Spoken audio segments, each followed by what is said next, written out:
Bonjour à toutes et à tous et bienvenue dans ce 6e épisode de Voix Sportive. Aujourd'hui on se retrouve avec Émilie, directrice d'un centre de formation, et on va la laisser se présenter. Du coup, je suis Émilie Cario, ça c'est mon nom de famille. Et là, donc, je suis actuellement directrice d'un CFA des métiers du sport qui est situé à Elvin. Ça s'appelle IBSA Formation.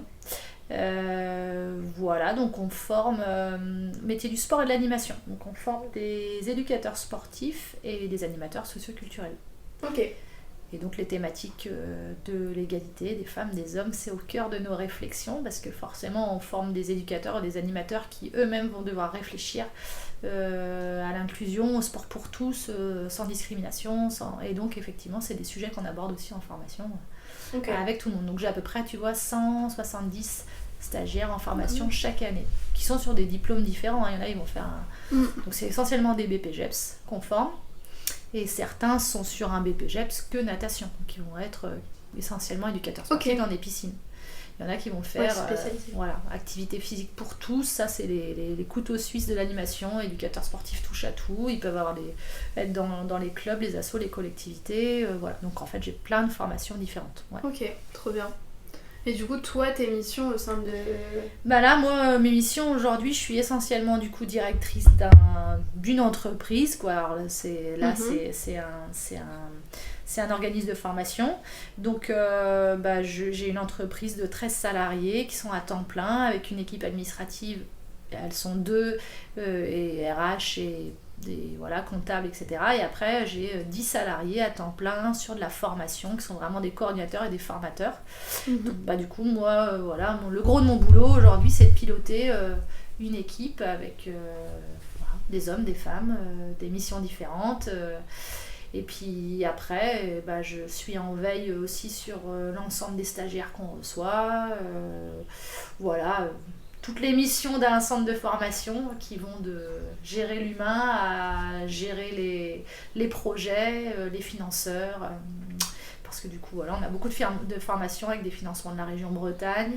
Ça, j'avais du temps de parler aussi. Moi, je suis pas mal aussi investie avec la région Bretagne, notamment dans la mission égalité femmes-hommes et tout ça. Donc, on a plein de partenaires. Et puis, comme c'est que des formations en alternance, on a tout un réseau d'alternance et de structures avec qui on travaille, parce qu'ils accueillent nos stagiaires, et avec qui, du coup, on essaye aussi de trouver des valeurs, en fait, de parler aussi des mêmes choses, quoi, et qu'on partage des valeurs communes, quoi.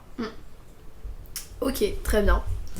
Est-ce que toi, tu te rappelles, on va dire, de ta première expérience sportive, enfin, comment t'as découvert le sport, on va dire, si tu t'en rappelles? Ouais. J'ai pas de souvenirs. Je suis issue d'une famille sportive, vraiment, mes parents, l'environnement, oncles et tantes et tout ça, des profs de PS aussi certains, enfin voilà, un environnement très sportif autour de moi. Donc je pense que si, peut-être des premiers souvenirs que j'ai, parce que c'est pas pour rien après que j'ai été vers le basket, c'est que, donc j'ai 40 ans, donc forcément ça fait longtemps, l'équipe de basket de Lorient, le CEP, ils jouaient en Pro A, meilleur niveau basket français. Et donc du coup, on allait voir tous les matchs de basket avec mes parents. Donc, j'ai le souvenir de beaucoup plus jouer autour des terrains et de courir partout, mais ça n'empêche que voilà. Et c'est un peu comme ça que finalement, je pense, toute la famille, on a été un peu dans le basket, mais ça serait peut-être ça, tu vois, le CEP, Lorient, c'est des souvenirs d'enfance. Si ça te revient, oui, c'est que ça doit être ça. Non, mais moi c'était un peu pareil au niveau du hand, tu vois, ma mère elle faisait du hand avant, donc en fait, c'est pareil, je courais sur le terrain à la mi-temps, c'est ça. On était toujours au bord des terrains et ça c'est cool. Ça c'est tes premières expériences, c'est les premières choses que tu vois, et puis tu t'identifies, c'est ça, et mes parents ils regardaient beaucoup le sport à la télé, tous les sports, vraiment, on a toujours baigné là-dedans, et c'est toujours d'actualité, ils sont toujours à fond là, et je pense que nous, on était pareil, quoi. C'est pour ça qu'on est aussi un petit peu touche à tout, quoi. On n'était pas focus que sur un seul sport. Donc ça c'est les premiers souvenirs, vraiment. Ok. Et du coup, tu dis justement que tu touches à peu près à tout, donc est-ce que, quel sport t'as pu essayer toi personnellement Alors moi j'ai touché un petit peu à tout dans les assos et tout ça, vraiment petite. Alors j'ai vite ancré dans le basket, mais quand même à côté je faisais de la gym, du badminton, voilà, tout ce qui était autour des skis glissait un peu, le skate et tout ça. Donc ça c'était un petit peu la volonté de toucher à tout, puis avec aussi un environnement prof de PS et tout ça autour de moi, tu sais, on me parlait toujours, donc j'avais l'occasion de toucher à plein de choses. Les AS là qui étaient proposés après les mercredis dès qu'on était collégiens, ça justement j'essayais de m'inscrire dans des disciplines qui n'étaient pas ma spécialité. Mais puis voilà, le basket ça a vite accroché rapidement, donc du coup j'ai été là-dedans, mais après voilà, il y avait la volonté toujours de découvrir plein de sports. J'ai toujours été fan un peu des sports originaux et tout ça. Donc ça c'était le truc à chaque fois d'essayer des nouveaux sports avec des copains et tout. Donc trop bien. Voilà. Tu connais le spike? Ouais, on en fait beaucoup en formation et tout. Ouais, nous on a découvert ça aussi l'été dernier, c'est trop bien, c'est archi bien comme sport. Moi j'ai découvert ça, je pense, parce que ça doit faire au moins 6-7 ans qu'on l'a ramené à IPSA la première fois. Et j'avais dû découvrir ça aux États-unis. Et je les voyais les gens jouer dans des parcs et tout, j'avais trouvé ça génial. Et les premières fois qu'on faisait du spike, on était avec des buts de tchoukball qu'on mettait à plat en fait, parce qu'on avait pas encore là. Puis après on avait chopé les petits trampolines de gym, des salles de gym quoi. Et puis après, on a trouvé les premiers trampos vraiment de spike qui étaient adaptés pour l'activité. Mais, c'est trop bien. Mais voilà, les premières fois, on faisait ça avec des buts de chouk et des ballons de volley. Trop marrant. Trop sympa. Mais plein de sports comme ça, j'ai toujours... un peu tout quoi. Bah c'est bien, justement. Bah ouais. Est-ce que toi, t'as une figure d'inspiration que t'as eue sportive? Ouais. J'en ai pas. C'est une bonne question. En vrai, forcément, Michael Jordan, franchement, j'avais tous les posters et tout, donc totalement fan, quoi. Mais bon, c'est issu à une génération, je pense, des années 90, 2000, enfin surtout 90, dans le basket, on était un petit peu fan, donc figure sportive... basketteur masculin. Je crois que j'aimais bien aussi toutes les basketteuses de l'équipe de France des années 90-2000 qui ont été assez loin au jeu de Sydney, tout ça. Donc, moi, il y en a une qui m'a marqué, je regarde pas beaucoup le basket pourtant, mais je regardais au JO, enfin un peu comme tout le monde, c'est Céline Dumer. Elle, je l'aimais trop, je sais pas pourquoi. Mais après, la même génération que moi, on est quasiment de la même génération, super joueuse de basket, donc... Voilà, après je crois que les modèles, tu vois, aujourd'hui qui m'inspirent ou des personnes qui m'inspirent, je pense que du coup aujourd'hui mon activité sportive, c'est beaucoup, enfin depuis des années, mais c'est beaucoup plus le surf. Et du coup, depuis que je suis gamine, je fais du surf, mais aujourd'hui, le basket, ça fait longtemps quand même que j'ai lâché. Et tu vois, j'adore Justine Dupont dans le surf, c'est une surfeuse. Alors de grosses vagues, alors que j'aime pas du tout les grosses vagues, ça pourrait me faire peur et tout. Mais j'adore son style de vie, ce à quoi. Donc, toi, des trucs, des sportifs comme ça qui sont. Surtout que c'est une des pionnières un petit peu parce qu'il n'y a pas beaucoup de surfeuses de grosses vagues en femmes. Donc les trucs comme ça, mais tu sais, je vais regarder les intérieurs sport avec des modèles féminins ou masculins, mais des histoires de vie, je suis fan, j'adore regarder ça. Trop bien. Je trouve ça trop chouette. Sinon, est-ce que toi, t'as déjà eu, peut-être plusieurs, ou si t'en as une qui ressort d'expériences assez négatives, on va dire, dans le milieu du sport, ou t'en as pas qui te viennent comme ça en tant que femme, du coup. Ouais, bien sûr. Et écoute, je crois que j'en ai pas trop qui me viennent comme ça, où j'ai eu l'impression d'avoir été mise de côté, ou bon, alors après j'ai un fort comportement, j'ai un gros caractère, et je pense que gamine c'était pire. À la limite, je suis très sage aujourd'hui, donc j'ai le souvenir de pas me faire marcher sur les pieds, voilà. Un souvenir négatif que j'ai quand même, ça m'a toujours marqué. Tu vois, quand on était à 11, 12, 13 ans dans les équipes départementales de basket, là, donc faut revenir quand même 30 ans en arrière. Un truc qui m'a marqué, c'est que les garçons avaient un équipement de basket qui était 15 fois mieux que les filles. Nous, on se tapait un peu les maillots ou et les terrains dans les lieux aussi où les équipes se retrouvaient, Morbihan, Finistère, etc. Et c'était pareil après avec les équipes de Bretagne et tout. J'ai l'impression qu'on avait les équipements de seconde zone et un peu aussi les terrains moins bien. Ça, c'était vraiment un truc que j'ai ressenti. Et voilà, donc j'avais 12, 13 ans, 14 ans.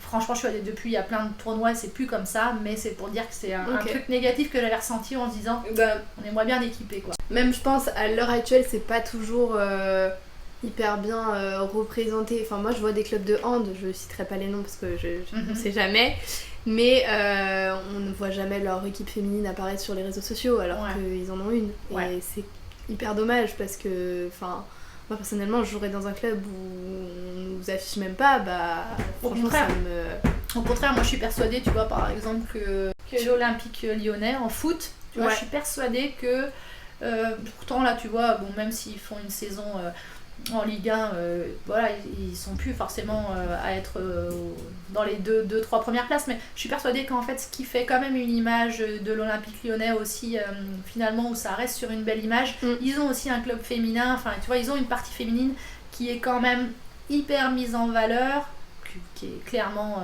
la pionnière en France, en Europe, etc.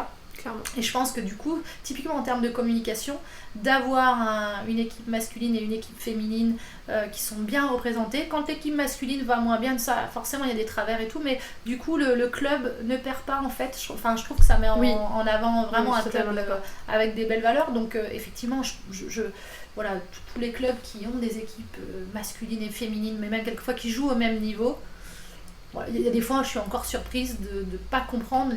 On va avoir une équipe féminine qui joue en N2, N3. Il y a beaucoup moins de monde à venir voir le match que l'équipe garçon qui joue en régional. Ça, tu vois, c'est des trucs où je me dis, bah oui, en termes dans les supporters, et on sent que c'est encore plus difficile de supporter. C'est pas partout pareil, mais. Non. Voilà. Mais franchement, nous, dans notre club, je le ressens pas du tout. Enfin, vraiment. Après, on est au même niveau exactement, mais. Ouais. Après, je pense que clairement, le basket et le hand, depuis vraiment très longtemps, il y a autant de licenciés féminines que masculins. Effectivement, tu vas dans le foot et dans le rugby, c'est compliqué encore l'accès aux filles. Donc forcément, il y a déjà très peu de filles et c'est déjà compliqué de faire une équipe. Donc en plus, d'avoir des supporters qui sont ouverts à ça et qui viennent de leur plein gré, voilà, on a pas à la même niveau, mais bon voilà. Donc, après je pense que nous on est parti un peu de l'inverse, que si tu veux à la base c'était un club où il y avait que des femmes. En fait il y avait un club, ils ont décidé de le scinder en deux pour faire un club où il y a que des femmes, un club où il y a que des hommes, et sauf que bon après il y a le temps qui a changé, etc. Et puis il y a des hommes qui sont venus, il y a des femmes qui sont venues aussi de leur côté. Nous on a choisi de développer aussi la filière masculine et maintenant du coup on est après sur un même pied d'égalité, mais parce qu'on est parti à la base il y avait que des femmes et voilà. Et qu'est-ce que je voulais dire? Oui, ça fait combien de temps que t'es à l'IPSA du coup? Parce que ça, je t'ai pas demandé, je crois. Il y a 14 ans maintenant. Ok. À 14 ans. Ok. En fait, à la création. Oui, à la création, ok, c'est ça. À la création, c'est ça. Ouais. Ok. Du coup, on est parti de zéro, quoi. Et du coup, t'as pu voir, toi, des évolutions justement des femmes dans le milieu du sport, étant donné que peut-être que du coup, tes effectifs féminins, ils ont augmenté aussi dans ce genre de formation-là. Ouais, alors on a tout fait pour. Avec l'ancien directeur, en fait, ça a été un de nos points d'ancrage de valeurs dès le démarrage du centre de formation. Tu vois, on a posé sur la table nos valeurs et ce qu'on voulait. Du coup, on a créé les formations et le centre avec ça, quoi. Et en fait, effectivement, très rapidement, moi, tu vois, première formation, 12 garçons, 2 filles, quoi. Ça n'a pas changé littéralement. Il y a des formations où c'est assez mix, en fitness, musculation. On a des groupes vraiment moitié féminin, moitié masculin. Ça a toujours un peu été dans ce sens-là. Mais toutes les formations un peu multisport, sport-co, voilà, là, on a plus de mal à avoir de femmes. Et donc, du coup, nous, les stratégies, ça a été de la communication ciblée, d'être présent sur le territoire aussi, de présenter ce qu'on fait. Puis après, c'est plein de petites choses, mais typiquement, il faut réfléchir à toute ta com, comment tu communiques, tes flyers, ton site internet, tout ce que tu vas choisir. On est sur une écriture non genrée. Donc quelquefois c'est un peu compliqué d'être là-dedans, mais voilà, on s'y tient. Faut assumer, oui, c'est assumé comme choix. Tout ce que tu choisis en termes de photos, c'est toujours choisi pour qu'il y ait une réflexion là-dessus. Tu vois, typiquement, il y a 6-7 ans, on a voulu refaire un gros pan de mur, une grosse tapisserie pour mettre en valeur le centre de formation, le gros logo et des photos derrière. ça a duré des semaines parce que en fait quand je sous-traitais, ils me mettaient je voulais une photo de musculation, une photo de rugby, une photo d'escalade, quelque chose qui était assez représentatif des sports qu'on faisait.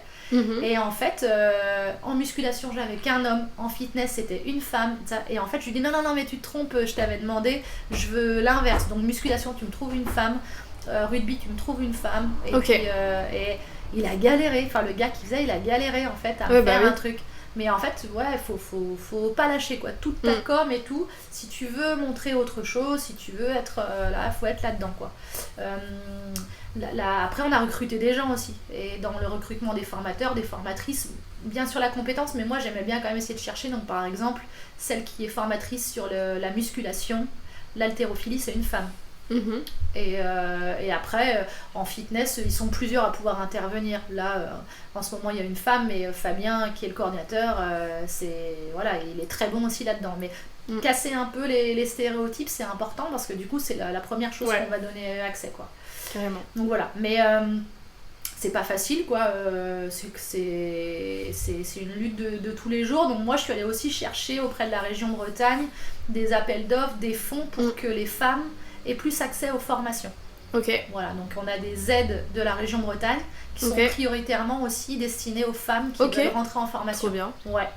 Donc voilà, il faut vouloir vraiment y aller, et puis en fait il faut réfléchir à vraiment tout ton protocole d'inscription, ta com, jusqu'à des femmes qui viennent en formation et qui ont des enfants, qui sont seules, enfin voilà, à comment on peut réfléchir pour que la formation soit adaptée à tout le monde en fait. À tout le profil. Et la réflexion que tu vas faire pour une femme qui à un moment va être seule avec des enfants, mais tu vas l'avoir aussi pour des hommes qui sont seuls avec des enfants. C'est pour dire que voilà. Mais à un moment, quelquefois, tu es obligé de pousser le curseur pour pouvoir essayer d'avoir des résultats. Et je crois que petit à petit ça marche. On sent qu'il y a aussi beaucoup de clubs qui finalement réfléchissent aussi comme ça à avoir des salariés hommes et femmes. Le côté mix et tout ça, il est hyper important, intéressant dans ce qu'on veut me proposer comme valeur. Et du coup, on sent qu'il y a beaucoup de clubs qui sont très ouverts maintenant. Oui, non, ça si change. on leur demande vous voulez prendre un apprenti femme ou homme, vous en fichez. Tout le monde aujourd'hui, enfin beaucoup aujourd'hui nous disent ah oui, nous on s'en fiche, on veut quelqu'un de compétent, peu importe. C'est ça. Voilà, alors que je pense qu'il y a 10-15 ans en arrière, sur des clubs de foot ou de rugby, une femme, attendez, il faut que j'en parle au bureau quoi. Là, on sent plus ça. On sent plus ça, au contraire. Non, c'est vraiment les compétences qui priment quoi. Et heureusement d'ailleurs. Heureusement, bah oui. Donc non, ça va, on est là-dedans quoi. Voilà, après quelquefois on a des stéréotypes de pourquoi certains clubs voudraient des femmes. Tu vois, ils peuvent nous dire quelquefois ah oui, peut-être une femme, elle va être plus organisée, plus ceci, plus cela. Wow, alors là, tu vois, on fait gaffe à non, attendez. Il peut y avoir plein d'hommes qui sont très bien organisés, ça n'a rien à voir, c'est pas une question de genre. Clairement. Donc voilà, on sent après, forcément, on a encore. Il y a toujours des petits stéréotypes qui restent. Mais bon, voilà, globalement, ça a été un point d'ancrage dès le début, et j'ai l'impression qu'on a fait plein de choses, mais on n'a jamais été en lutte quoi, contre ça. Tous les ans, on aborde tous ces sujets-là et tout ça en formation. On a le droit à tout, franchement, voilà, quand on aborde l'égalité femmes-hommes en formation, dans le sport et tout ça notamment, on aborde beaucoup sur l'ancrage égalité, dans le sens où, tu vois, aujourd'hui, je pense que t'es une petite fille, tu fais du foot et du rugby, c'est vraiment quand même bien vu, quoi. Oui. Ouais. Ah oui. Ouais, c'est bien vu, voire même on me dit, ah, c'est cool, c'est une petite gamine qui accroche et tout. Par contre, les freins, ils sont encore... T'es un petit garçon et tu veux faire de la danse. Ouais. Les freins, ils sont encore énormément là. Ouais. Et quand on questionne même nos stagiaires, qui sont papa, tonton, ça, parce que si tu leur dis est-ce que tu es prêt à inscrire ton fils à la danse, tu sens encore qu'il y a des réticences. Il y en a qui nous disent ouais, mais du hip-hop. Oui, voilà. On s'en fout en fait, c'est de la danse, mais voilà, on sent là-dessus. Ouais, donc c'est pas si évident que ça en fait. Je pense qu'aujourd'hui la lutte elle est aussi vachement pour des petits garçons qui voudraient avoir accès sans préjugés à la danse, à la gym et tout. Et l'image par contre des petites filles qui viennent vers des sports qui étaient stéréotypés un petit peu plus masculins, foot et rugby par exemple. Aujourd'hui c'est beaucoup plus c'est vraiment soutenu quoi, et c'est beaucoup plus facile, donc faut faire attention en fait dans cette volonté de devoir être dans une démarche égalitaire. Voilà, tu vois là je pense qu'aujourd'hui c'est les petits garçons où c'est pas si facile que ça de se défendre, d'aller faire de la danse quoi. Oui. Alors c'est dommage parce que c'est génial, et je pense qu'en plus en EPS à l'école quand ils sont en primaire ils font de l'expression corporelle, ils font tous les sports quoi. Bah même de l'équitation au final, si tu parles de la danse, que j'ai une copine du coup avec qui j'avais fait un autre podcast qui elle vient de l'équitation, et c'est pareil, c'est vu de la même manière, un garçon qui va faire de l'équitation qu'un garçon qui va faire de la danse, et en vrai c'est hyper dommage, tu vois. On travaille avec des gens qui ont des organismes de formation, qui font du BPGEPS équitation. Ils sont que des femmes quoi, c'est vraiment, ça se compte sur les doigts de la main à chaque fois quoi. Et alors que c'est absurde quoi, l'encadrement en équitation, donc il y a quand même franchement des formations et donc des sports où c'est ultra c'est encore très genré, très stéréotypé. Écoute, ça me paraît pas mal. Toi, est-ce que t'as d'autres... Non, j'aurais plein de thèmes, je pourrais parler des heures avec toi de ce thème-là, parce que du coup, là on parle des éducateurs sportifs, mais il peut y avoir les publics qui participent, les participants, on a parlé un peu des licenciés et tout. Tout ce qui touche autour, qui m'intéresse vachement, en fait, c'est plus on monte dans les strates de la responsabilité au sein d'un club ou d'une entreprise à caractère sportif, plus c'est compliqué quand t'es une femme. Donc là on voit quand même la difficulté. Je pense que si on prend les associations même locales, elles sont en grande partie présidées par des hommes. Les postes de femmes sont plus sur le secrétariat, tu vois, la secrétaire et tout. Là-dessus, en fait, plus on monte dans les strates, dans les comités et tout ça aussi, plus on monte, comité, ligue, et plus tu arrives aux instances ministérielles, plus c'est des hommes. Donc, maintenant, il y a une volonté, en fait. Il y a des quotas et tout, mais on sent encore que la montée en responsabilité, je kiffe le moment où j'attends le moment où on dira qu'il y a des arbitres féminines en foot sur des terrains de Ligue 1, quoi. Tu vois, une seule. Il y en a une. Je crois qu'il y en a qu'une. Il y en a qu'une. Et des entraîneurs féminines d'équipes de garçons. Tu vois, ça, on sent que c'est compliqué. Les garçons, ils peuvent... Dans le hand, un peu plus, mais dans le foot, c'est...